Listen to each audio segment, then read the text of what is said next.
Hey, so we're here on this really beautiful day at a house in Virginia. We're doing a routine sweep, chimney sweep.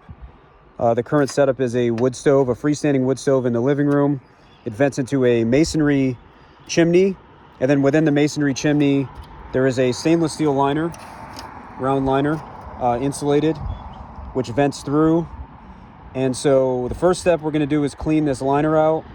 Everything drops down into the stovepipe section in the bottom. And then we will go down there and clean and take the stovepipe apart and clean all that out. Check the stove out, all that good stuff. But yeah, so we have our rods here, flex rods with a button lock system.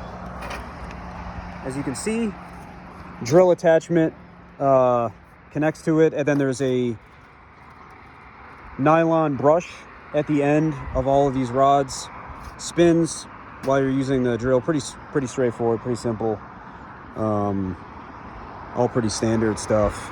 But yeah, so this is pretty typical of a sweep, a regular routine sweep. I like to try to clean them from the top if I can. And with wood stoves, you have to. With a lot of traditional fireplaces, open fireplaces, you can clean them from the bottom. Sometimes it's better for dust control, with an open fireplace. And honestly, it's just easier. But in a case of a wood stove, you have to do it from the top. It's really the only way to do it.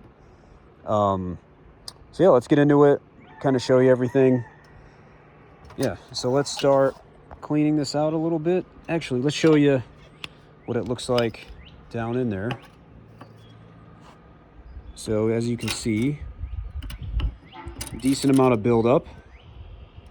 No dangerous creosote. When I say that, I mean glazed creosote where it kind of sticks to the sides of the liner. Can't be removed with a regular sweep, nothing like that. It's all pretty fine powdery soot, which is normal.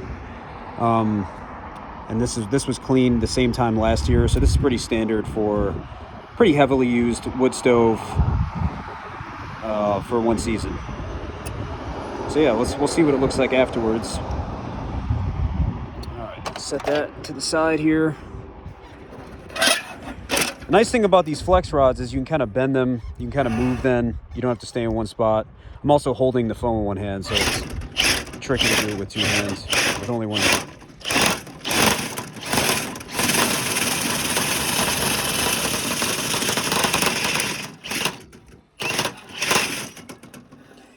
Down a little bit.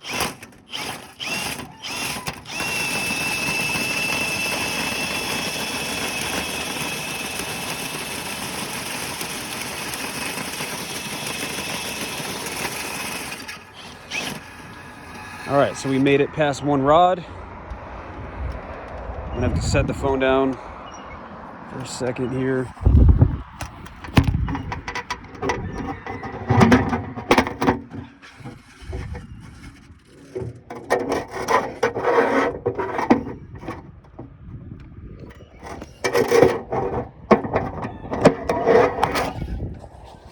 Okay, so I just took one rod off, put the drill back on.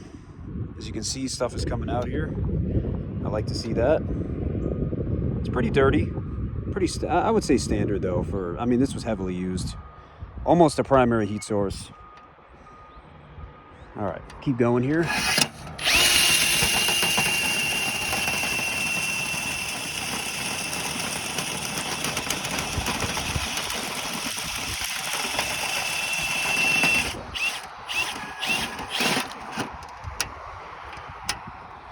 Yeah, I like seeing that. All right, I'm gonna take another rod off.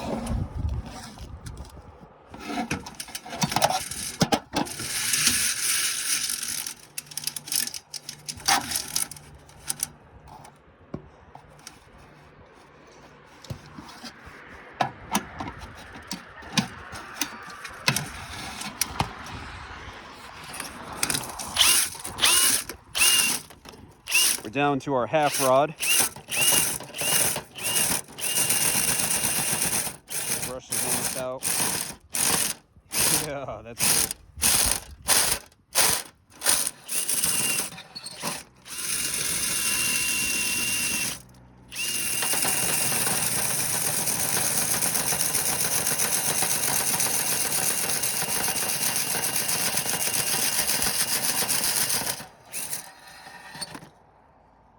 very good.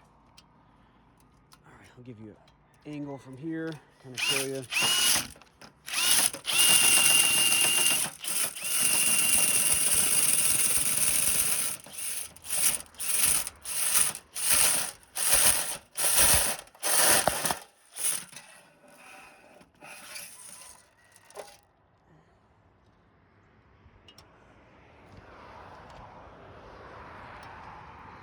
All right, let's let the smoke settle a little bit. And we'll see how it looks.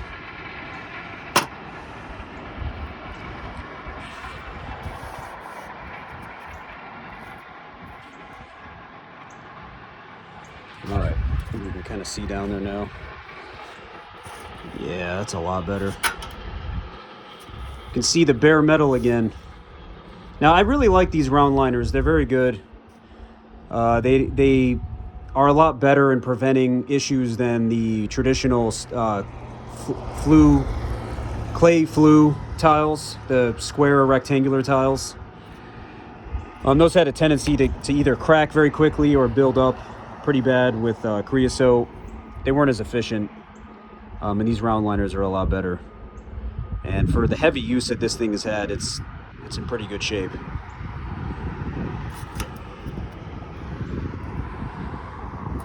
All right, so that's step one. Cleaning all that,